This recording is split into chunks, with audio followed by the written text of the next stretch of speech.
ونستعينه ونستهديه ونستغفره ونعوذ بالله من شرور أنفسنا ومن سيئات أعمالنا. من يهده الله فهو المهتد ومن يضلل فلن تجد له وليا مرشدا.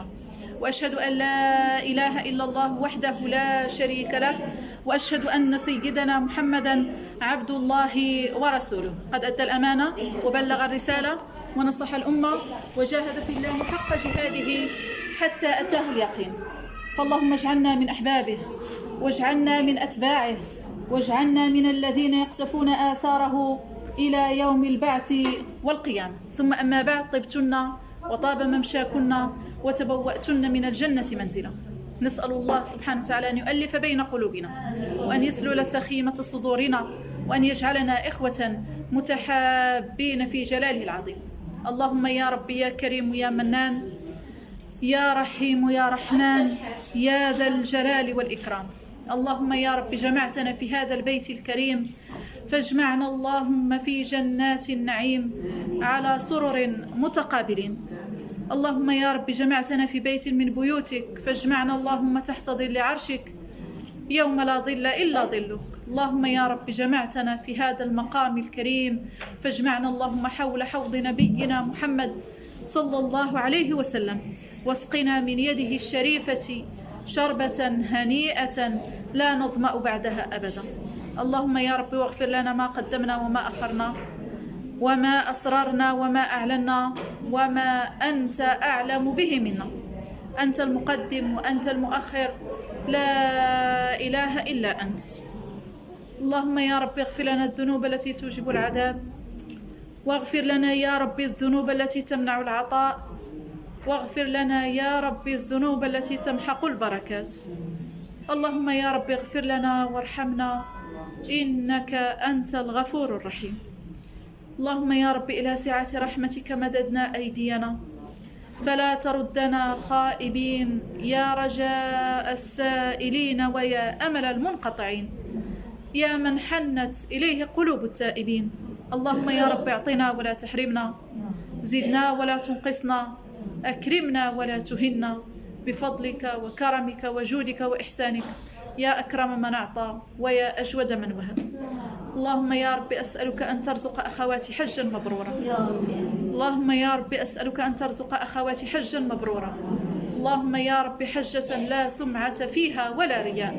اللهم يا رب حجة كما حجها نبينا محمد صلى الله عليه وسلم. اللهم يا رب حجة ترضيك. اللهم يا رب حجة تكتبها في ميزان حسناتنا.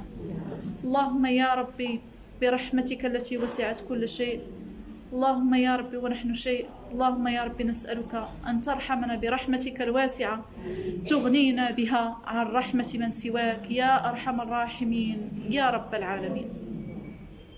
صل اللهم وبارك على سيدنا محمد. اللهم صل عليه في الأولين، وصل عليه في الآخرين، وصل عليه في الملأ الأعلى إلى يوم الدين، صلاة ترضيك وترضيه وترضى بها عنا أجمعين. آمين آمين آمين يا رب العالمين. إذا إن شاء الله أخواتي، كنا قد بدأنا الحديث عن مناسك الحج، وتحدثنا عن متى يبدأ الحج. وكنت ذكرت أخواتي يعني أن أغلبية الحجاج المغاربة يحجون بأي نوع؟ بحج التمتع. لماذا أخواتي؟ لأنه هو النوع الأيسر من أنواع الحج. كنت ذكرت أخواتي في حصة ماضية أن الأفضل والأولى هو الحج التي حج بها رسول الله صلى الله عليه وسلم، وهو حجه بالإفراد صلى الله عليه وسلم. ولكن الأيسر في التطبيق والأيسر في الأداء وهو حج التمتع. كنت ذكرت الأخواتي أن الحج بالتمتع يعني يبتدئ فيه الحاج بالإحرام بعمرة. يبتدئ الحاج بالإحرام بعمرة، يحرم من الميقات، سواء كان قادما من مكة أو كان قادما من المدينة. يحرم من الميقات، ينوي النسك، لبيك اللهم عمرة متمتعة بها إلى الحج. وكنت ذكرت الأخواتي بعض المسائل المتعلقة بالإحرام والمحظورات والآداب والسنن والمستحبات، يعني التي ثم أن الإحرام يوقعه بعد أداء صلاة. والافضل ان تكون صلاه مخصوصه للاحرام، يعني ان يصلي ركعتين من اجل الإحرام ثم يحرم بعد هاتين الركعتين. الإحرام قلت أخواتي أنه حينما يستوي على الراحلة اللي هي في الوقت الحالي ديالنا، إما أنك إلا كنت في الطائرة غادي تكوني أنت جالسة في المكان ديالك، وإلا كنت في الحافلة أنك غادي تصلي الركعتين ثم حتى تركبي في الحافلة عاد ديك الوقيته كتبداي في التلبية بالحج أو العمرة. إذا قلنا العمرة أن الإنسان يتحلل منها بفعل المسائل اللي ذكرناها اللي هي الأركان ديال العمرة، أولها الإحرام اللي ذكرناه، ثم الطواف، ثم السعي، ثم التحلل اللي هو التقصير. إذن هذه هي مناسك العمرة. ثم يصبح الإنسان يعني متحللا، أو يعني يباح له كل ما كان يعني محظورا عليه خلال فترة إحرامه بالعمرة، فيسمى متمتعا، يعني أن هذه المدة ديال البقاء ديالو في مكة تسمى بها متمتع إلى الحج. متمتع إلى الحج يعني متمتع إلى يوم التروية. يوم التروية أخواتي عنده خصوصية، وهي أن جميع من في مكة يكون محرما بالحج، لأن اللي دخل بالإفراد راه باقي على الإحرام ديالو، واللي دخل بالقران حتى هو على فيلحق بهما المتمتع، هو كذلك يصبح محرما بالحج، يعني يجتمع الكل في الإحرام بالحج. كنت ذكرت الأخواتي يوم التروية هو اليوم الثامن من ذي الحجة، هو اليوم الثامن من ذي الحجة، وسمي بهذا الاسم لأن الحجاج كانوا يرتوون من الماء، كانوا يرتوون من الماء استعدادا ليوم عرفة، استعدادا ليوم عرفة. ثم يعني أن في يوم التروية يتم الذهاب إلى منى، يتم الذهاب إلى هذا هو الأمر العادي الذي كان يعني يعمل به في القديم، اللي كان العدد ديال الحجاج قليل. ولكن التنظيم الحالي أشنو فيه؟ التنظيم الحالي أن الترحيل إلى منى يكون إمتى؟ يوم السابع، تكون في اليوم السابع، يعني بعد منتصف الليل تجي الحافلات، وإن شاء الله معكم الأستاذة المؤطرة ديالتكم إن شاء الله تكون نتوما وياها يد واحدة، وتكون نتوما وياها في حافلة واحدة باش تبقاو مجموعين وتبقى الاتصال ديالكم سهل. أما إلا تفرقتم غيكون التواصل بيناتكم صعيب واحد شوية. إذا قلت لأخواتي أن التنظيم الحالي اللي بغى يمشي في الليل أنه تيمشي بعد منتصف الليل، ولكن كاينه امكانيه ديال انه ممكن ان الانسان اللي القوه البدنيه ديالته لا باس بها وبغى يمشي حتى للصباح، يعني يمشي في يوم الترويه، انه كيصلي الصبح في مكه ثم انه تمشي مشيا على الاقدام. نذكر الاخواتي نوريهم الطريقه اللي بغى يمشي مشيا على الاقدام، هو طريق سهل ماشي طريق صعيب بالنسبه اللي بغى يمشي على الاقدام. كيمشي من ممر المشاة، نخدموا ان شاء الله الفيديو. هذا هو ممر المشاة، يعني تتخلي الحرم، تتمشي من طريق اجياد بحال غادي جهه العزيزيه، وتدخل من ممر المشاة عندك تقريبا واحد 6 كيلومتر ديال الطريق. هذه هي المسافه الفاصله بين مكه وبين منى. اللي بغى يمشي على الاقدام وبغى يمشي حتى اليوم الترويه، حتى اليوم الثامن صباحا، باش يدرك الظهر والعصر والمغرب والعشاء في منى، فله ذلك. يعني نذكر الاخوات جميع الحالات، ولكن نتوما بالاتفاق مع الاستاذه ديالتكم غادي تشوفوا الانسب بالنسبه لكم. إذا هذا هو طريق المشاة، تمشيو منه الحجاج حتى كيوصلوا المخيم. من غادي توصلوا ان شاء الله المخيم كتمشيو المخيم اللي ديال المغاربه، يعني الا مشيتوا في الحافله الامتياز ديال الحافله انها كتحطك امام المخيم. اما الا مشيتي لراسك انت غادي توصلي الى منى، ولكن ما غاديش تعرفي المخيم، خصك تبقاي حتى تسولي عاد تعرفي المخيم ديال المغاربه. المخيمات كل دوله والمخيم ديالها، وبالنسبه للمخيم ديال المغاربه راه تيكون مزين بالاعلام الوطنيه، وغادي تعرفيه غير من خلال الرايه المغربيه، وتتعرفي تكوني عارفه رقم المكتب. ما عرفتش رقم المكتب باقي هو نفسه. كان عندنا مكتب رقم 81 هو اللي تابع عليه المحمديه، يعني تتشوفي الرقم ديال المكتب باش كتدخلي لهذا الخيام. ثم ان الخيام موزعه على حساب العمالات، يعني هو كل المكتب 81، ثم انه مقسمين على حساب العمالات. هي الخيام تبارك الله راها واحد الخيام كبيره واسعه وخاليه من كل مظاهر الترف وكل مظاهر الزنا وكل المظاهر اللي ممكن انها تربطك بالحياه الدنيا. فكما ذكرت الاخواتي ان هذه الرحله هي رحله ايمانيه، رحله ربانيه، رحله للتخلص من كل ما يمكن ان يربطك بالحياه الدنيا. هذه العلامه ديال بدايه منن. صورت اخواتي المخيم ولا الخيمه المبيت فيها كيفاش تيكون، يعني تكون عندك واحد الكونجه ولا واحد هذا اللي يعني تنعسي لها، واحد المكان خاص بك انت، يعني فقط واحد العرض ديالو تقريبا واحد 60 سنتيمتر. هذا هو القياس اللي نعم 80 يعني لا 80 بالامتعه ديالك، اما 60 يعني المكان ديالك ديال هذيك البونجه بوحدها فيها تقريبا واحد 60 سنتيمتر، اما على حساب انت وهذاك الصويك ديالك. من هذه الوضعيات اخواتي ما هي الا اشارات لتذكرنا بمقامنا في القبر. يعني الانسان ما يحاولش انه يبقى يبحث على مظاهر رفاهيه، وانا خصني نوسع بلاصتي ويبقى عندنا هذاك حب الذات والانانيه والتعلق بالدنيا. ولكن هذه المظاهر اخواتي نحاول حنا نربطوها بما يوصلنا وبما يقربنا، ونحاول ان نتخلص بكل ما كان يحجبنا عن الله تبارك وتعالى. لان هذه الرفاهيه وهذا الترف وهذه الوسائل الماديه اللي احنا متعلقين بها في بلادنا وفي حياتنا اليوميه، هذه رحله اخواتي لكي نتخلص من هذه العوائق التي تحول بيننا وبين الوصول الى رب العالمين سبحانه وتعالى. اذا منين غادي تشدي هذاك المكان ديالك ما تحاوليش انك تقلبي على اكثر منه، لان الا خديتي اكثر من ذلك المكان انه على حساب شخص اخر.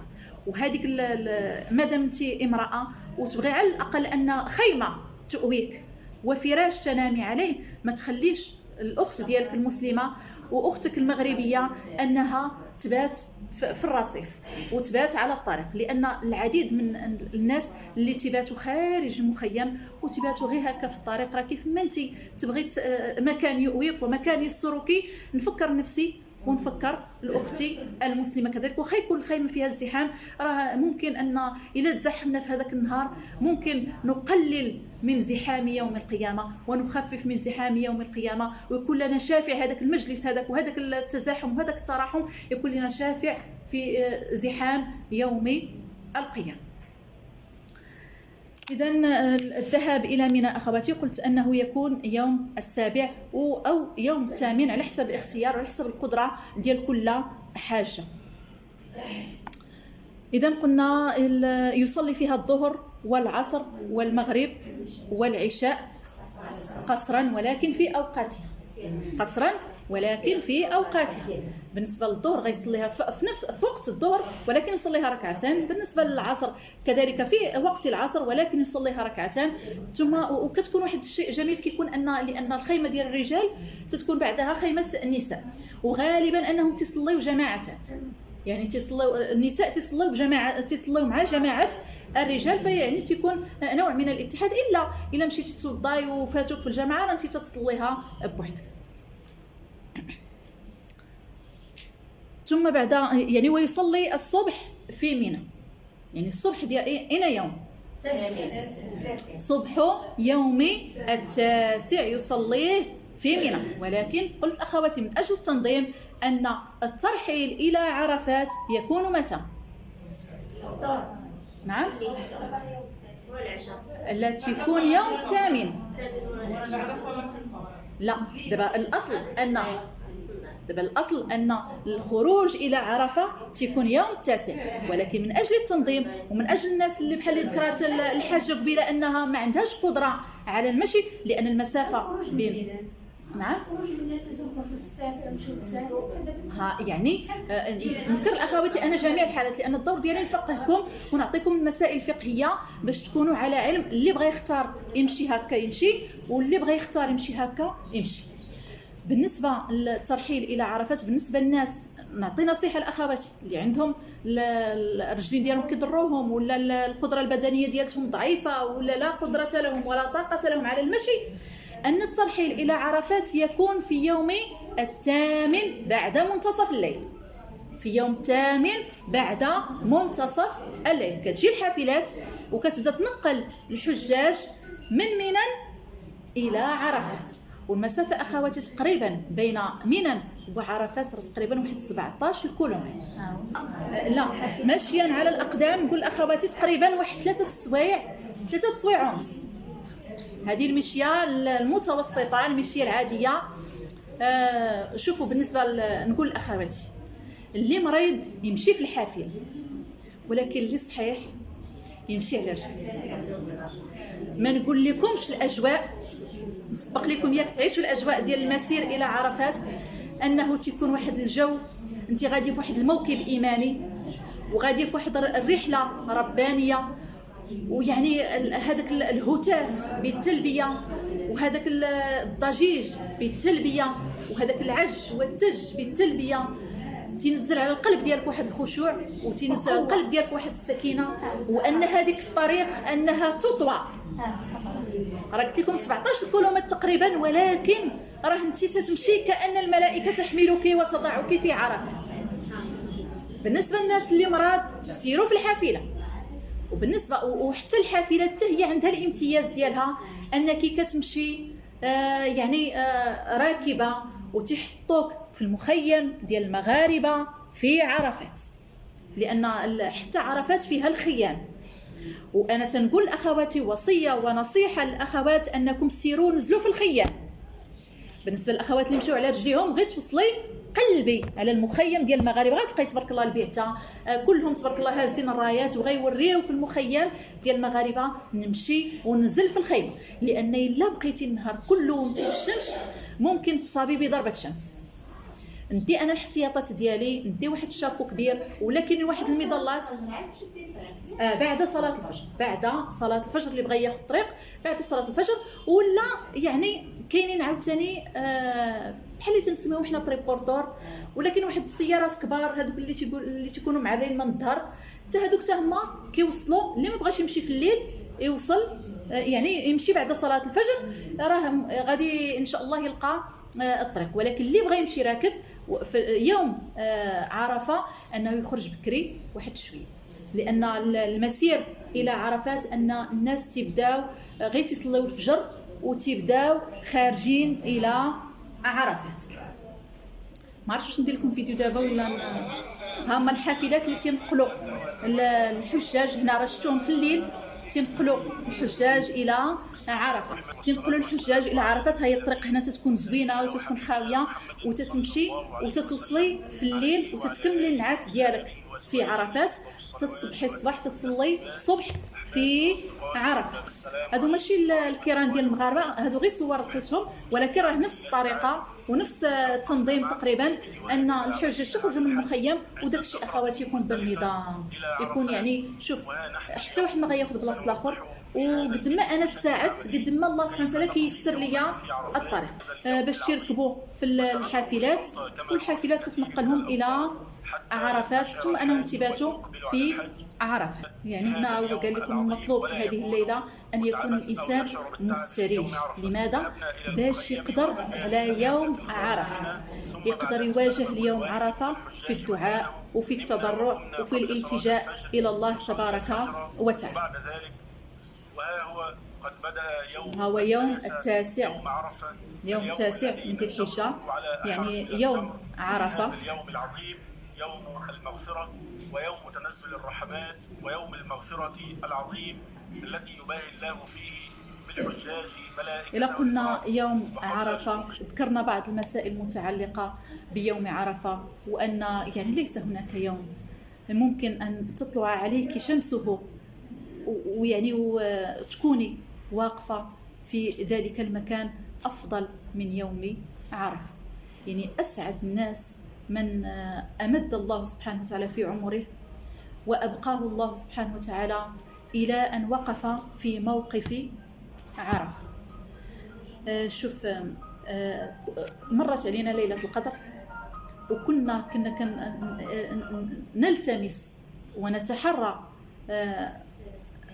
هذه الليلة العظيمة. نسأل الله سبحانه وتعالى أن نكون قد وفقنا لهذه الليلة. شوف، هذه الليلة يعني فضائلها كثيرة، أنها تتنزل فيها الملائكة، أن هذه الليلة تتنزل فيها الملائكة. وشو قال سبحانه وتعالى في كتابه العزيز: ليلة القدر خير من 1000 شهر تنزل الملائكة والروح فيها. يعني الملائكة، والله سبحانه وتعالى زاد ذكر معهم جبريل اللي هو أعظم الملائكة. يعني قال لك لما زين العباد أنفسهم لله تبارك وتعالى بالطاعة زين لهم الأرض وشرفهم وكرمهم بنزول الملائكة. هذه الليلة يعني لها فضائل، ولكن الأعظم في يوم عرفة أنه ليس تنزل الملائكة فقط، وإنما يتجلى عليك رب العالمين سبحانه وتعالى. نبغي أخواتي يستشعروا هذا الموقف هذا، ويستشعروا هذا الحال هذا، أنك لست إنسانة عادية في ذلك اليوم، لست إنسانة عادية في ذلك اليوم. شرفك رب العالمين واصطفاك رب العالمين واختارك رب العالمين من بين ملايين البشر لتكوني ضيفة عليه في ذلك المقام.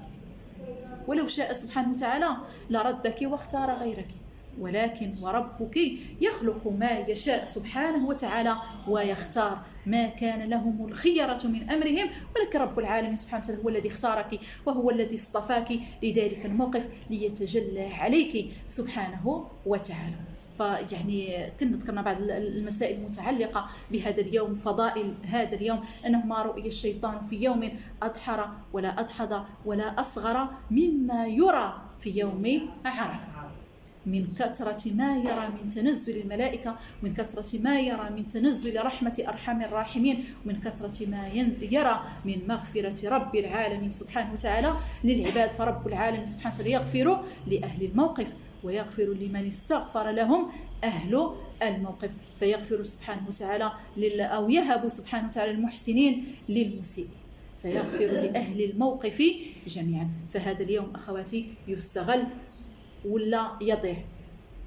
يستغل فيما يريده رب العالمين سبحانه وتعالى. لا أجعل شيء يلهيني عن ذلك اليوم، لا هاتف ولا اتصال ولا مكالمة ولا واتساب ولا فيديو ولا يعني تصوير مشاهد، ولا أشتغل بما كنت ذكرت أخواتي أن هذه المشاعر ما جعلها لنا رب العالمين سبحانه وتعالى إلا لنتخلص من كل ما يحجبنا عنه. فما نديش معايا أنا العوائق، وما نديش معايا الحجب، وما نديش معايا أشياء تحجبني عن الوصول إلى الله تبارك وتعالى. إذن قلنا يوم أقسم به رب العالمين سبحانه وتعالى في كتابه العزيز. قال سبحانه وتعالى: والشفع والوتر، وقال سبحانه وتعالى: وشاهد ومشهود. وقال رسول الله صلى الله عليه وسلم: خير الدعاء دعاء يوم عرفة، وخير ما قلت أنا والنبيون من قبلي لا إله إلا الله وحده لا شريك له، له الملك وله الحمد وهو على كل شيء قدير. الشمس إذا أردت أن تذهب لرؤية الأجواء. بالنسبه هنايا واحد النقطه اخرى بالنسبه للاخوات اللي باغيين يشوفوا جبل الرحمه وباغيين يشوفوا الموقف اللي وقف فيه سيدنا النبي عليه الصلاه والسلام. امتى تمشي الا مشيتي في الليل غير تفيقي الصباح وتمشي ديري دويره في عرفات، ولا الا مشيتي الصباح بعد صلاه العصر تيبرد الحال شويه نمشي انا والمجموعه ديالتي بطبيعه الحال باش ما نتلفش وباش ما يعني نمشي بعد صلاه العصر ندير دويره في عرفات، ولكن بعد العصر راه تيكون واحد الزحام شديد وشديد جدا، خصوصا عند جبل الرحمه. بالنسبه للاخوات اللي يعني غيبقاو جالسين غير في الخيمه وكيتسناو حتى تجي الحافله، ولا كيتسناو حتى يجي النفير، يجي يعني الغروب الشمس، ونبقى لحظه للتمكن من الغروب ثم انفر الى مزدلفه، نبين لاخواتي جبل الرحمه ونبين لهم الموقف الذي وقف عليه رسول الله صلى الله عليه وسلم. هي يعني قلت لك الا بغيتوا تمشيو في الليل يعني يوم الثامن باش تصبحوا يوم التاسع في عرفه، ثم يعني انه بعد صلاه الفجر غادي تمشيو تضربوا دويره في عرفات، غادي تكون خاويه وغادي تكون يعني الشمس باقا ما كايناش اللي غادي تكون ضاره بالاجسام. هنا يعني تلاحظوا الحجاج غاديين الى عرفه، وتلاحظوا توزيع بعض القنينات ديال الماء، وتيكون توزيع ديال القنينات ديال العصير، تيكون توزيع ديال بعض بحال البسكويتات اللي عندنا هنايا، تيكون توزيع ديال الاكل ديال الوجبات، الارز والدجاج يعني. ولكن كنذكر الاخواتي نصيحه لاخواتي، الانسان ياخذ ما يكفيه من هذه الامور، ياخذ ما يكفيه، لان دابا تشوف الموقف ديال عرفه وكيفاش تيولي يعني تيولي مليء بالاسباب. انت كنتي في موقف من اشرف مواقف الدنيا، وما نمشيش انا نخلي ذلك المكان يعني مليء بالاسباب. ناخذ كفايتي، وإلا كان ممكن كاع راه تكون حاويات، داكشي اللي استعملته نمشي نوضعوه في الحاويات. ولكن نصيحه لاخواتي اللي عندهم امراض واللي يعني ما قادرينش على المشي، انه الحافلات الحمد لله متوفره وتتكون في الليل متوفره بكثره، يعني الانسان يمشي راكب يكون افضل. هذا الموقف ديال عرفات، هذه الصعيد الطاهر ديال عرفات. وكيف ما قال سيدنا النبي عليه السلام وقفتها هنا، هذه هي الصخره اللي وقف حداها سيدنا النبي عليه الصلاه والسلام، هاي تتبان لكم، هذه هي الصخره اللي وقف عليها سيدنا النبي عليه الصلاه والسلام، وقال صلى الله عليه وسلم وقفتها هنا وعرفه كلها موقف، وقفتها هنا وعرفه كلها موقف. يعني استغلال هذا اليوم ما امكن. يعني كنت ذكرت اخواتي الانسان يعني ما من يوم افضل عند الله من يوم عرفه، ينزل سبحانه وتعالى الى سماء الدنيا يباهي باهل الارض، يباهي بهم اهل السماء، يقول سبحانه وتعالى انظروا الى عبادي اتوني شعثا غبرا اشهدكم اني قد غفرت لهم، اشهدكم اني قد غفرت لهم. هذه هي الصخره اللي وقف حداها سيدنا النبي عليه الصلاه والسلام. ولكن يعني راه كيف ما قال العلماء لا مزية لها عن سائر مواقف عرفة. وبالنسبة للعرفة راه واضعين الحدود ديال عرفة باش يعني حتى إلا خرجتي تعرفي نفسك راه انت واش مازال واقفة في عرفة ولا خارج حدود عرفة، وتتكون يعني واحد الطائرة مروحية انها تدور الناس اللي خارجين من عرفة تحاول تدخلهم الى عرفة باش حتى شي واحد ما يفوتوا الوقوف في ذلك المقام. وهذا يعني شرف لهذوك الناس انهم يعني يقومون بخدمه حجاج بيت الله الحرام، والصراحه يعني عندهم واحد الخدمه ممتازه، واحد الخدمه رائعه، هذا تشريف لهم قبل ان يكون يعني تكليف. هذه المواقف من الافضل ان الانسان يعرفها، ولكن لما تيسراتش راه لا حرج في ذلك. المهم ان الانسان يقف في عرفات سواء كان واقف في الخيمه، وليس المقصود بالوقوف انك غادي تبقاي واقفه النهار كامل، الوقوف المقصود به التواجد في حدود عرفات، المقصود بالوقوف التواجد في حدود عرفات.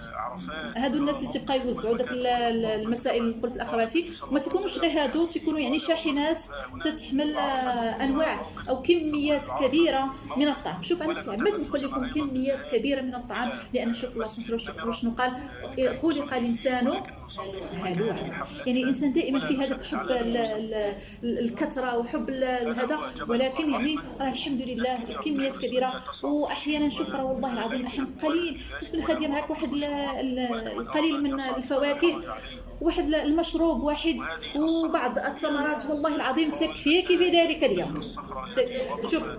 شوف وشنو كنت ذكرت اخواتي، هدي النبي صلى الله عليه وسلم في العشر الاواخر من رمضان انه كان يؤخر فطوره، يجعل فطوره سحورا، ما كانش تفطر صلى الله عليه وسلم، يؤخره. لماذا؟ ليستغل ذلك الوقت. في الدعاء وفي الذكر وفي الطاعة وفي العبادة، لأن هذاك الوقت ديال الطعام يعتبر هو كذلك عائقا دون الوصول إلى الله تبارك وتعالى.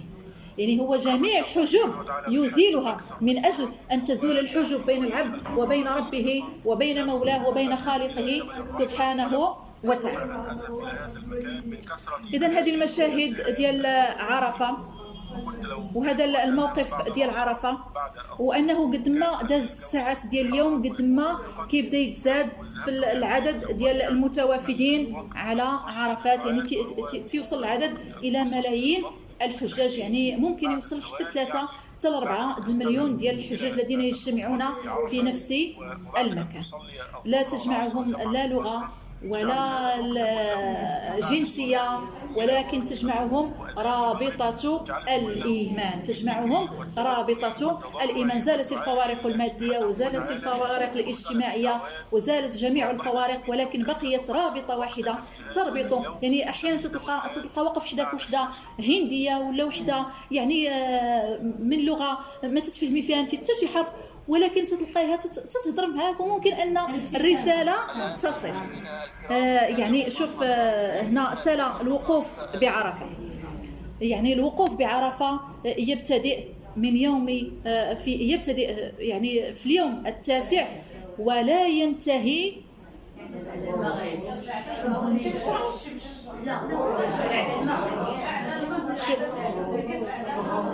شوف هو راه من وقف. نعم الوقوف في النهار يوم 9 واجب، لا الوقوف في اليوم 9 واجب، ولكن الوقوف في الليل ركن. الوقوف في الليل يعني يوم 9 في الليل ركن من أركان الحج. إذا فاتك الوقوف في الليل فاتك الحج. فهمتوا؟ إذا فاتك الوقوف في النهار يجبر، ولكن لا فاتك الوقوف في الليل لا يجبر. ولهذا أنه الحجاج كيبقاو كيأذن عليهم المغرب في عرفات وتيبقاو حتى لا نقول لكم ان شاء الله تيبقاو حتى كيتمكنوا من الغروب، لأن الليل يبدأ بعد الغروب. تيبدا الوقوف بعد الزوال، ماشي من الصباح كتقريو هذا، ولكن الوقوف في عرفة بعد صلاة الظهر. أنا قلت أخواتي أن النبي عليه الصلاة والسلام خرج يوم 9 ليدرك بها صلاة الظهر، يعني من هذه الوقيته كلها إلى الغروب هذا وقوف واجب، وقوف واجب. ولكن الركن إمتى؟ الركن بعد الغروب. تبقى حتى يدلك الفوج ديالك ان شاء الله. غادي نقول انت غيشدك المغرب في عرفات، ولكن ما غادي تصليه الا في المزدلفه. ولهذا بقاو مرتبطين بالمؤطرين ديالكم، هما اللي غيقولوا لكم امتى صافي راه تسالى الوقت. وقفنا الوقوف الواجب، وقفنا الوقوف الركن، فالان ان شاء الله غادي نتحركوا الى مزدلفه. نذكر لكم وقوف النبي عليه الصلاة والسلام، أنه خرج صلى الله عليه وسلم بعد طلوع الشمس من منى يوم 9، فوجد القبة قد ضربت له صلى الله عليه وسلم بنمرة، وهي قرية خارج عرفات. مكث فيها صلى الله عليه وسلم إلى قبل الزوال. وبعد الزوال بقليل صلى الله عليه وسلم أتى بطن عرنة، يعني بطن عرنة هو وادي ليس من الحل وليس من الحرم. أتى النبي صلى الله عليه وسلم عرنة، ثم صلى بالناس الظهر والعصر بأذان واحد وبإقامتين. قبل ذلك خطب النبي صلى الله عليه وسلم خطبة بليغة، وهذه الخطبة اللي كتسمى خطبة حجة الوداع. خطب صلى الله عليه وسلم في الناس فبين لهم معالم الدين صلى الله عليه وسلم، وأكد على بعض الحقوق. ومما جاء في خطبته صلى الله عليه وسلم أنه قال: إن دماءكم وأموالكم وأعراضكم حرام عليكم. واش اللي وقف في يوم عرفة غيبقى يقد يدوي في شي حد، غيبقى يقدر يأذي شي حد، غيبقى يقدر يعني يوصل الأذى ديالو ولا يتعدى الأذى ديالو لشي مخلوق؟ إن أموالكم وأعراضكم ودماءكم عليكم حرام كحرمة يومكم هذا. في بلدكم هذا في شهركم هذا. فذكر صلى الله عليه وسلم حرمة اليوم وحرمة الشهر وحرمة البلد صلى الله عليه وسلم، فبين أن دماء المسلمين وأموالهم وأعراضهم حرام عليهم.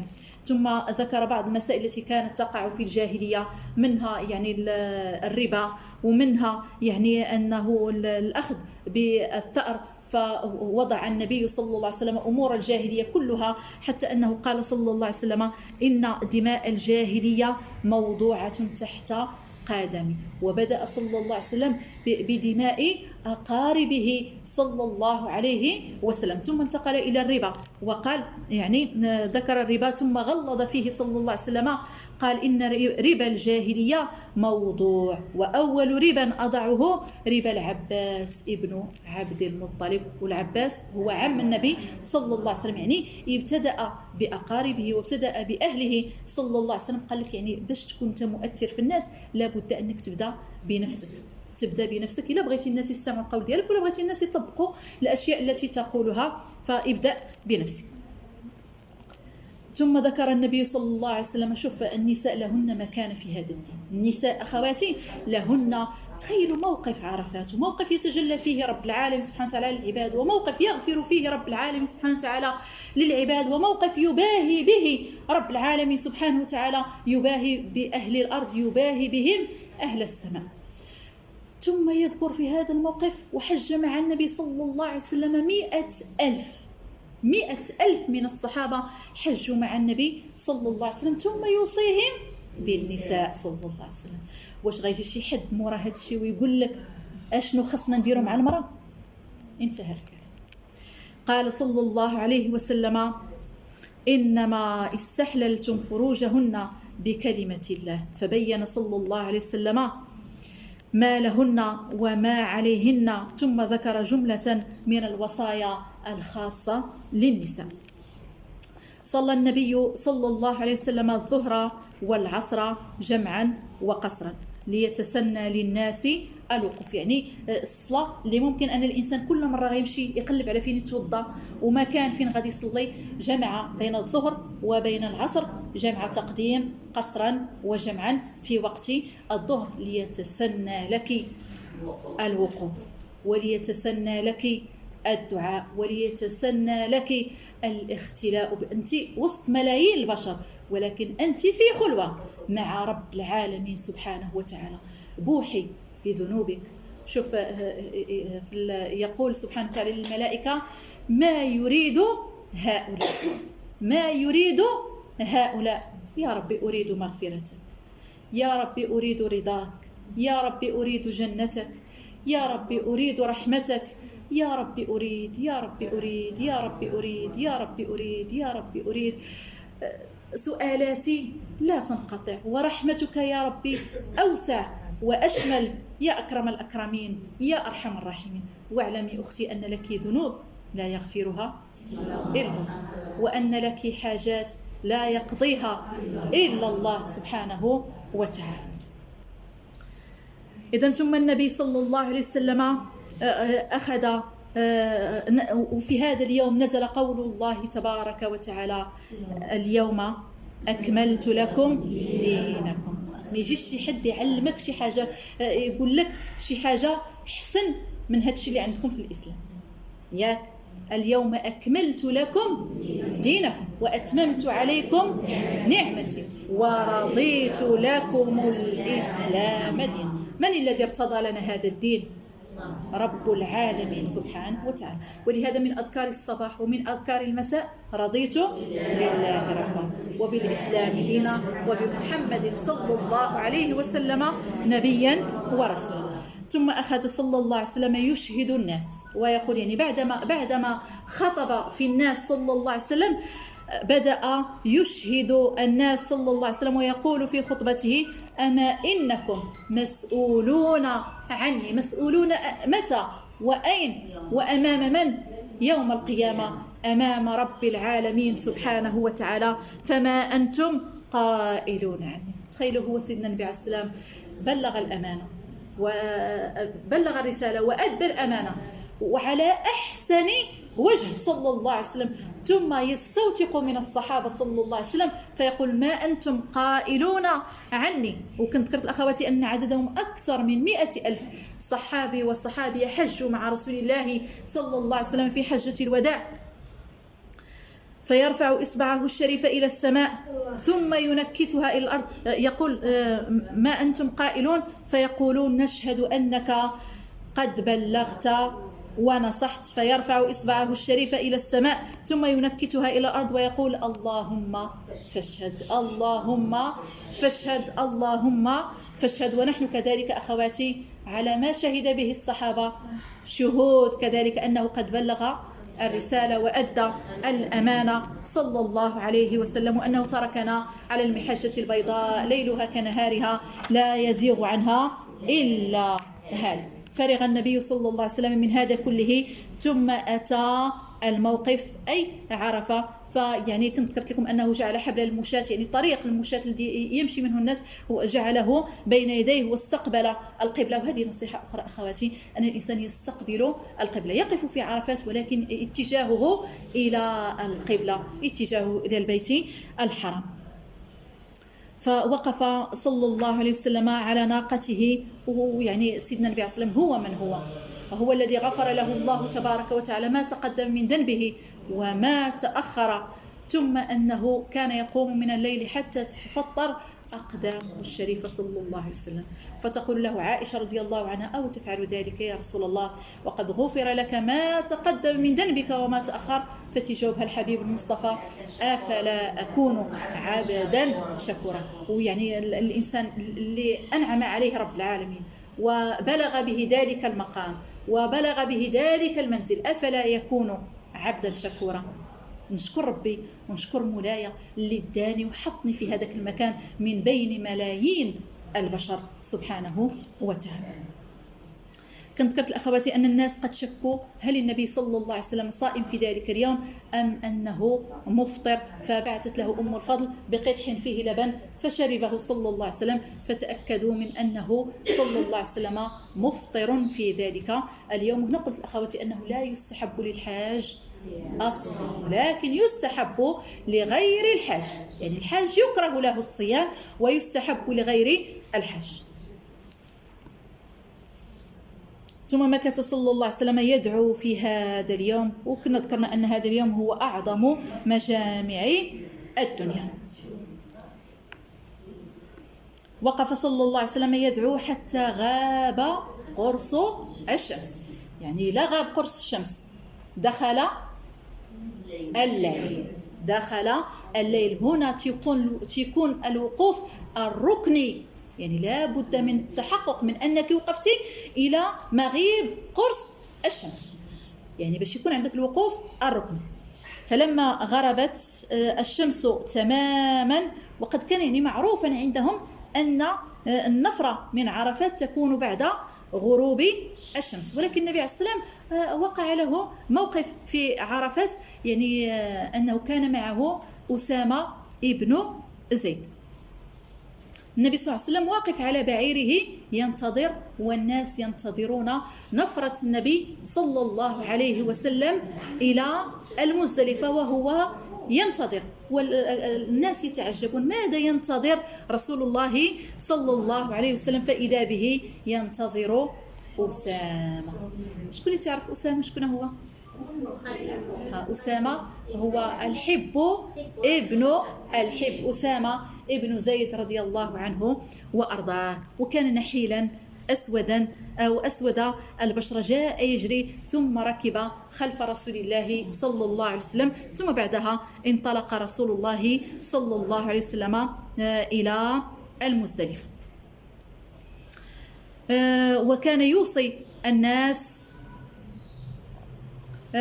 يعني تعجب بعض الناس قالوا كيف حبسنا من أجل هذا الغلام، وهم لا يعلمون من هو ذلك الغلام، هو الحب ابن الحب. أردف النبي صلى الله عليه وسلم أسامة ومضى إلى المزدلفة وهو يقول يوصي الناس ويقول يا أيها الناس السكينة السكينة. ومن الآن أخواتي السكينة السكينة، كيف ما قال النبي عليه الصلاة والسلام ليس البر بالإيضاع، أي ليس البر بالسرعة. ولم يقطع النبي صلى الله عليه وسلم تلبيته، ثم يعني توضأ صلى الله عليه وسلم في الطريق وضوءا خفيفا.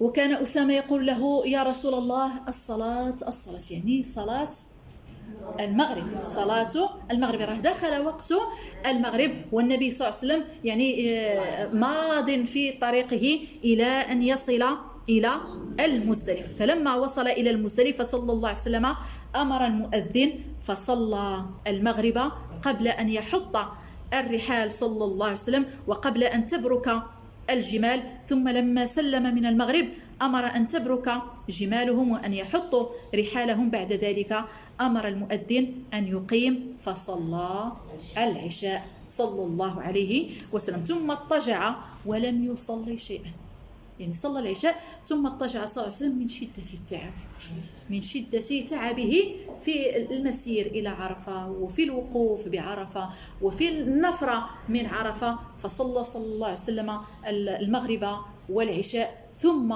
اضطجع صلى الله عليه وسلم. فاختلف أهل العلم هل أوتر في ذلك اليوم أم لم يوتر صلى الله عليه وسلم. نشوفوا نفرة الحجيج من عرفة إلى مزدلفة، هذه المشاهد الإيمانية، هذه المشاهد الربانية، هذه المشاهد التي اللي بغى يوتر يعني ما دام أن الأمر مختلف فيه اللي بغى يوتر. هذا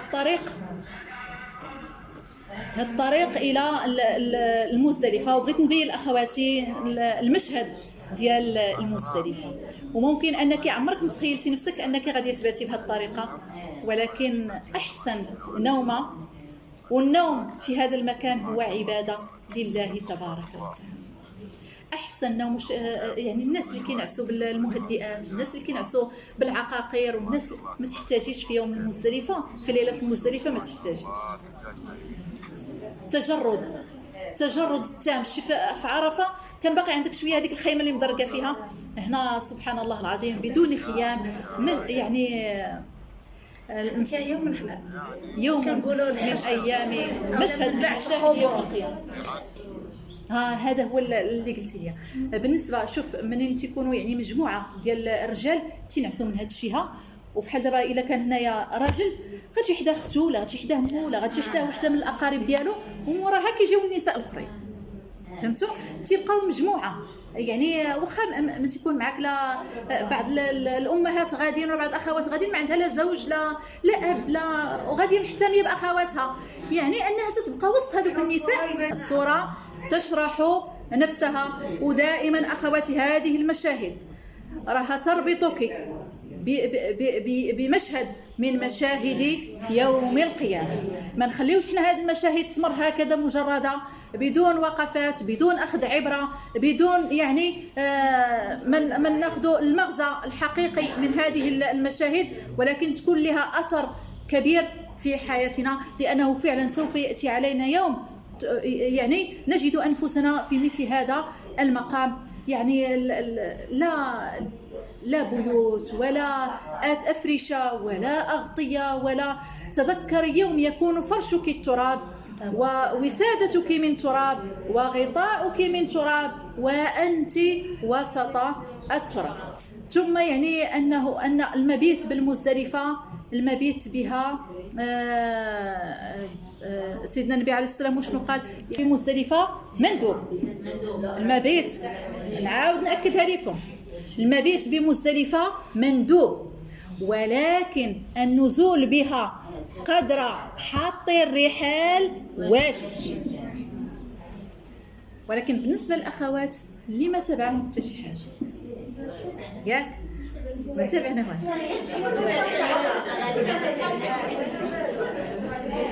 نعسي في المزدلفة. انا قلت لكم اللي ما تابعها والو، لكن مشات شي وحده تابعها شي حاجه تمشي تقضي غرض، ياك اللي ما تابعها والو تبات في المزدلفة. والله مشهد من مشاهد يوم القيامة، مشهد من مشاهد يوم القيامة، خصوصا اخواتي منين كتباتي وكيأذن عليك الفجر وكيبداو الناس كينوضوا، لانك انت اعتديتي ان الناس كينوضوا ما كتشوفيهمش، كتشوفي غير راسك انت ملي كتنوضي ولا كان حداك الزوج ديالك ولا الابناء ديالك. فاذا بك تنظرين الى الناس كانهم يخرجون من الارض، كانهم يبعثون من القبور، يعني كانهم يساقون. هذه المشاهد اختي ما تخليهاش تمر هكذا، ولكن لابد انها تكون محطات لاخذ الدروس ولاخذ العبر. نخليكم تعيشوا شويه هذه الاجواء. الحمد لله. انا نوريكم اماكن الوضوء. لا الحمد لله. شوفي رب العالمين سبحانه وتعالى ينزل على النساء ستره سبحانه وتعالى. وكنت ذكرتها الاخوات الشيء هذا المشهد هذا راه حتى شي واحد ما كيتسوق الاخر اللي حداه، راه حتى شي واحد ما كيتسوق للانسان اللي حداه، واش حداه راجل ولا حداه امراه. وان رب العالمين سبحانه وتعالى يضفي وينزل ستره سبحانه وتعالى.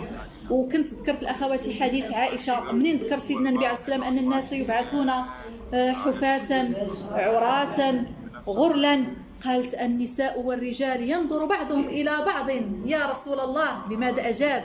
قال الأمر أكبر من ذلك يا عائشة.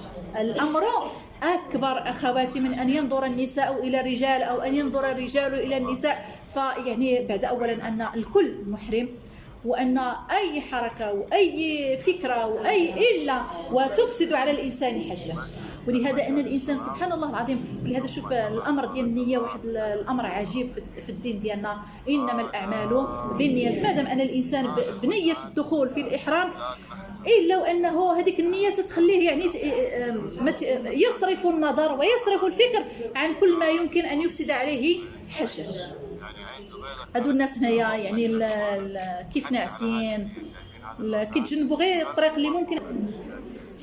إذن هذه المشاهد قلت لأخواتي أنها كتبين لنا كيفية الجلوس وكيفية شوفوا الناس شنو مفرشين وشنو جالسين وكيفاش الطريقة ديالتهم كيفاش مجتمعين في الأرض. ونزور المسجد من الداخل. إن شاء الله يكون مستقبل. صافي فراشك الأرض وغطاؤك السماء. وهذا هنايا المشعر الحرام. هنا كاين المسجد. وشنو قال سبحانه وتعالى؟ فإذا أفضتم من عرفات فاذكروا الله عند المشعر الحرام. هنا راه كاين مدخل خاص ديال النساء اللي بغاو يدخلوا ليه ولا بغاو يصليو فيه، وكاين اللي كيدخل تما كيبات تما. لا علاقة مع المناسك. ها هو المدخل ديال النساء. هذا المسجد المشعر الحرام، مسجد المشعر الحرام. إذا إن شاء الله نفوتوا هذا واحد شوية. نذكر لكم أن عرفات المزدلفة منى فهاد الأماكن كلها كاينة الإسعافات وكاينة التدخلات الصحية متوفرة الحمد لله وبكثرة. ولكن نسأل الله سبحانه وتعالى السلامة للجميع، إن شاء الله تمشيوا في أمان وترجعوا في أمان. هما أماكن الوضوء، أماكن الوضوء. ولهذا أن لون كان كل حاج غادي يهتم بنظافة المكان اللي هو كان فيه، كما نزلنا في المكان كيف ما غادي نرحلوا عن المكان، لأن هذه ثقافة خاص الإنسان يتربى عليها. هو من المزدلفة تيكون جمع الحصيات. وشحال غادي نجمعوا ديال الحصيات؟ تتصلي. المهم انك تتاخذيهم من المزدلفه. بالنسبه للمتاخر تيجمع 70. فمن تعجل في يومين فلا اثم عليه ومن تاخر فلا اثم عليه. بالنسبه للتعجيل وبالنسبه للتاخير هذاك بالنسبه للانسان، حيت بعض الناس تكون عندهم هذيك البي ديال الطياره تتكون عندهم غير واحد 3 ايام مورا الوقوف بعرفه، فيعني انهم ما عندهمش مده طويله ديال ايام الرمي يعني في منى. تيجلسوا يوم النحر اللي هو يوم العيد، وتيجلسوا اليوم الاول واليوم الثاني. فالنهار الثالث ما كيرميوش، كيرجعوا، ولكن يشترط الخروج قبل أن تغرب عليهم الشمس. يشترط الخروج قبل أن تغرب الشمس. أما إن لم بقى حتى غربت الشمس يلزمه البيات، يلزمه البيات. إذن المتعجل كياخد 49 والمتأخر كياخد 70 حصاة. وهذه هي جمرة العقبة. كيرمي عندك في النهار، عندك في جمرة العقبة 7، وفي اليوم الأول من أيام الرمي كترمي الجمرة الصغرى والجمرة الوسطى والجمرة الكبرى. 7 7 7 شحال؟ 21. هادوك 7 الأولين هما نخليهم هما الآخرين. عندك قولي 20 و20 و20 60 و3 63 و7 ديال النهار الأول هي 70. صافي متفقين أخواتي؟ جمرة العقبة تقول جمرة العقبة تترمي بها 7 جمرات، ويستحب أن هذوك الجمرات تكوني جايباهم من المزدلفة، وأن الحجم ديال هذه الجمرة تيكون يعني بحجم تي هو واحد الحجم بحال حجارة الخدف، تيقول لها حجارة الخدف، يعني بين حبة الفول وبين حبة الحمص. ثم أنه يمسكها، إما يضعها على السبابة أو يضعها على الوسطى ويقذفها بالسبابة. بسم الله الله أكبر، بسم الله الله أكبر مع كل حصاة. إذن وبرمي جمرة العقبة تيكون الحاج دار التحلل الأصغر، فتبقى تحلل الأكبر تدير. الله يجزيكم بخير أخواتي، يعني باش ما تاخذوش شي معلومة خطأ في شي كلمة ولا شي حاجة.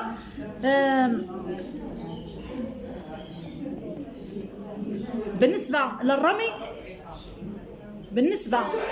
للرمي امتى كيكون؟ لا ما كاينش الدعاء عند الجمرة هذه الجمرة العقبة، ما كاينش عندها الدعاء، يرمي وينصرف.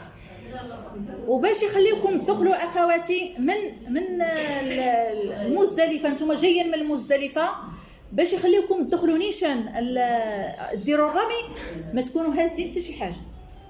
اللي هاز شي حاجه كيردوا هذاك الشرطي ما تيخليكش يدخل، يعني باش تمشي ترمي يكون عندك غير شي حقيبه ديال الظهر صغيره صافي وتدخلي. اما الا كنتي هازه في يديك وهازه متقله ما يخليكش تدخلي، يعني خصك تمشي حتى المينان، تحطي المسائل ولا الاحمال اللي عندك تحطيها في المخيم في المكان ديالك، عاد تمشي ترمي.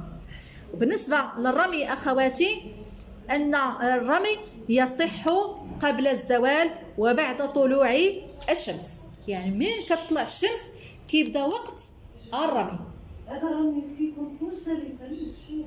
لا كتمشي الميناء. الرمي قلت الاخواتي يكون قبل الزوال وبعد طلوع الشمس، هذا الوقت اللي محدد والوقت اللي رمى فيه النبي صلى الله عليه وسلم. ولكن حتى دابا كاينه امكانيه ديال انك ترمي، وكاينه امكانيه ديال انك تحترمي التفويش، لان تتعرفوا انتم ماذا يحدث في رمي الجمار. ولكن الحمد لله دابا ولا هذه نصيحه اخرى اخواتي، ما تحاولوش تخالفوا النظام، لان شنو تيبغيو يديروا الحجاج باش تجيو من مسافه قريبه، الطريق اللي مشاو منه تيبغيو يرجعوا منه، وكيبقاو يتسلتوا على هذوك الشرطه وكيتسلتوا. لا انا نمشي من طريق ونرجع من الطريق المخصص للرجوع، اللهم يكون بعيد، ونرجعوا كاملين بامان وسلامه، ولا نمشي من نفس الطريق ونرجع من نفس الطريق، ترجعي من الطريق الاخر، ترجعي من الطريق الاخر. النقطه واضحه عند الجميع صافي. اذا نمشي من طريق ونرجع من طريق ونحترم الاشارات. قلنا اللي بغى يمشي على حساب التوقيت اللي ذاكرين دابا، اللي بغى يمشي على حسب التوقيت اللي ذكرت اخواتي انه بعد طلوع الشمس وقبل الزوال، يعني تيكون الجزء الاول من النهار يعني الصباح قبل الظهر. ولا اللي بغى يحترم التفويج، شوفوا ان شاء الله شنو غيكونوا دايرين في التفويج، واش الجزء ديالكم نتوما غيكون بعد الظهر ولا غيكون قبل الظهر. المهم نتوما اخواتي مع السهله ومع الميسره. وكان رسول الله صلى الله عليه وسلم ما سئل عن شيء الا اختار ايسر الامور، الا احترمتوا التفويج ما كيكونش زحام، الا احترمتوا التفويج ما كيكونش زحام. يعني هما يعني عمدا داروا هذه القضيه ديال التفويج من اجل يبقى المرمى فيه متسع، من اجل ان يبقى المرمى يعني ما فيهش هذاك الزحام الشديد، وداروا الدخول من طريق والخروج من طريق اخر. يعني الحمد لله تتمر. ترجمي وخصك ترجع دابا رجم وسير. رجم وسير. لما بكري كنا كنرجموا خصنا نرجعوا. ترجع من نفس الطريق. هنا فين كتوقع الكارثه وما كانش التفويج ديال الحجاج، ما كانش التفويج، يعني كل شيء كيمشي في نفس الوقت وكيخرج في نفس الوقت. بالنسبه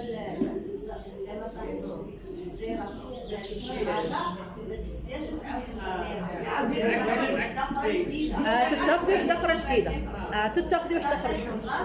ضيف البلاصه. وانا ان شاء الله نقول لاخواتي الطريقه كيفاش انك غادي توضعي الجمره في الحوض مباشره، انك ما تحاوليش تجي الوسط لان تيكونوا قدامك بزاف ديال الناس وتخافي تلوحي هذيك الحجره وتجيبيها في شي واحد. انت كتمشي دائما الاطراف، تكون خاليه من الزحام، خاليه من المدافعه، وفيها يعني قرب من المرمى. لان الناس الا لاحظتوا دائما فين تكون شي حاجه كلشي كيمشي للوسط. انت دائما تعاملي بذكاء وتمشي للاطراف وغادي تلقاي الامور سهله وميسره. بالنسبه لي انا رميت في جميع الايام ديال الرمي من الاطراف، يعني ما تدفعني حد، ما تندفع حد، وتنوقف على الحوض ديال الرمي وتنرمي. هذه نصيحه عطاني واحد الاستاذ مسكين راه توفى الله يرحمه، اللي تعرف السي احمد اغناج، بغى الرحمه في هذا النهار الله يرحمه ويوسع عليه داخل القبور. هو اللي كان عطاني هذه النصيحه، قال لي دائما رمي في الاطراف. ومنين طبقت النصيحه ديالته كانت عندها واحد النتيجه رائعه. يعني الانسان دائما يمشي للاطراف ويرمي وغيلقى الرمي بكل يسر وبكل سهوله. إذا كنظن أننا انتهينا. قلنا ولا يقف عندها للدعاء. بالنسبة للأخت اللي سولت على الدعاء عند رمي جمرة العقبة، لا يقف عندها للدعاء. والحج له تحللين، أصغر وأكبر. الأكبر إمتى كيكون؟ بعد طواف الإفاضة. فالأكبر بعد طواف الإفاضة، لأنه يحل للحاج كل ما كان محرم عليه، والأصغر يكون برمي جمرة العقبة، لأنه إنما يحل به غير النساء والصيد، ويكره له الطيب. ثم بعد جمرة العقبة ينحر او يذبح. تكونوا اخواتي عندكم هذوك التوصيل اللي خديتوا، تدفعوا نتوما المبالغ الماليه وتعطيوكم توصيل. هذاك التوصيل هما كيتكلفوا بالذبح وكيتكلفوا بالتوزيع وكيتكلفوا بهذه المسائل كلها. وممكن انك تمشي المجزره ديال منى وغاديه تشوفي الاضحيه ديالتك بالرقم ديالها وبالاسم ديالها. ولكن صافي، يعني هذوك الناس فيهم الثقه التامه، انا قلت لاخواتي انا دائما تنعطيكم جميع التفاصيل، تنعطي لاخواتي جميع التفاصيل اللي ممكن انك تخطر على البال ديالك، ويعني اذا كانت في المستطاع ديالي راه تنقولها. ثم بعد النحر ماذا؟ باركت لكم ذاك المره تبقاوش تقولوا الحق.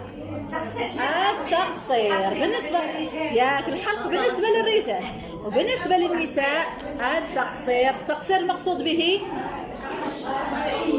قدر أنملة. المقصود بالتقصير قدر أنملة، يعني من جميع الأطراف ديال الشعر قدر أنملة.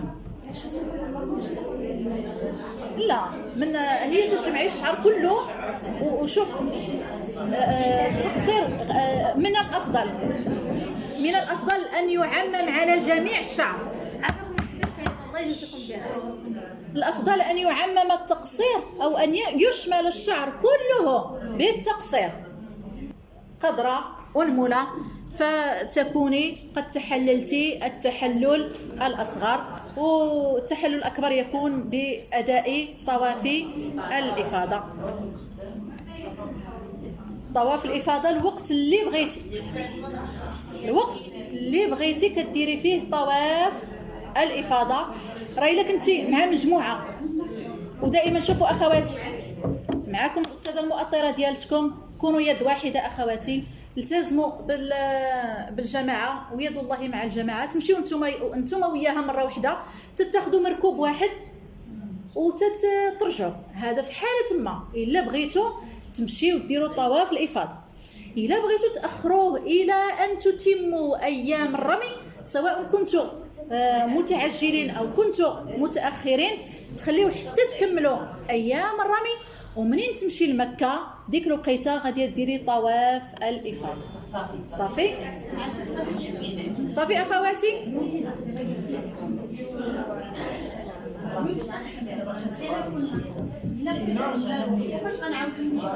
ما سمعتكش. ايه لا ماشي غد لي عندك النهار في نفس اليوم. في نفس اليوم. لا دابا شوفوا تخليو هذيك الايام كتسمى ايام الرمي، ايام التشريق وفيها ايام الرمي. هذيك الايام عندك النهار الاول وعندك النهار الثاني وعندك النهار الثالث. انت كتبقاي جالسه في ميناء على قبل هذوك الجمرات. ليس فيها شي حاجه ياك صافي، كتبقاي جالسه في ميناء على قبل هذوك الحجيرات، جامعه بواحد الصويت وجالسه. الحمد لله. شوف راه قلت لاخواتي راه ازاله جميع الحجب وجميع العوائق اللي كتحول بينك وبين الوصول الى رب العالمين سبحانه وتعالى. هذيك الكوزينه وهذاك المطبخ وهذيك الانشغالات، راه قلت لاخواتي حتى الاثاث وحتى البيت. ما كديري حتى كتسالي هذا الشيء. شنو هي؟ بالنسبه باش تقصري شعرك حتى كتسالي الرمي الحجر. لا غير جمره العقبه، هذيك الجمره الاولى. صافي ان شاء الله تكون عندنا الحصه المقبله ان شاء الله غنتحدثوا فيها على ايام الرمي، التوقيت ديالو التوقيت ديالو والعدد ديال الجمار اللي كنرميوها وماذا يقال عند الرمي. وبطبيعه الحال غتكون عندنا مراجعه لكل ما سبق يوم الثلاثاء. لا انا بالنسبه لي يوم الثلاثاء بعد العصر دائما نفس التوقيت. هذا قلنا حيت لا ها انتم سمعوا دابا ما تبقاوش تسابقوا الاحداث، حيت ان شاء الله ملي غادي نذكر لكم رمي ايام الرمي في الايام الثلاثه غنذكر لكم ان امتى كيكون الدعاء. منين كترمي إنا جمره وكديري معاها الدعاء. بالنسبه لهذه راه قلنا بسم الله الله اكبر صافي، وكتنصرفي اما الاخرين كتوقفي. ان شاء الله دابا نذكروا كل حاجه نذكروها بالتفصيل، مابقاوش نسبقوا الاحداث باش ما ندوخوكمش.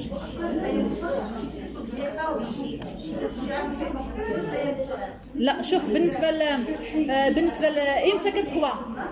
امتى كتخوى، كتخوى في النهار اللي كرميو اليوم الاول والثاني وفي الثالث اللي كتخوى كيبقى يبان لك غير الاحرامات مليوحين والشعر مقطع ما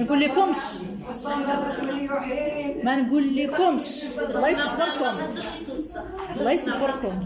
ولهذا فمن فرض فيهن الحج فلا رفث ولا فسوق ولا جدال في الحج إن الله جميل يحب الجمال. هذه أخواتي هذه ثقافة خصنا نتربوا عليها، وفاقد الشيء لا يعطيه.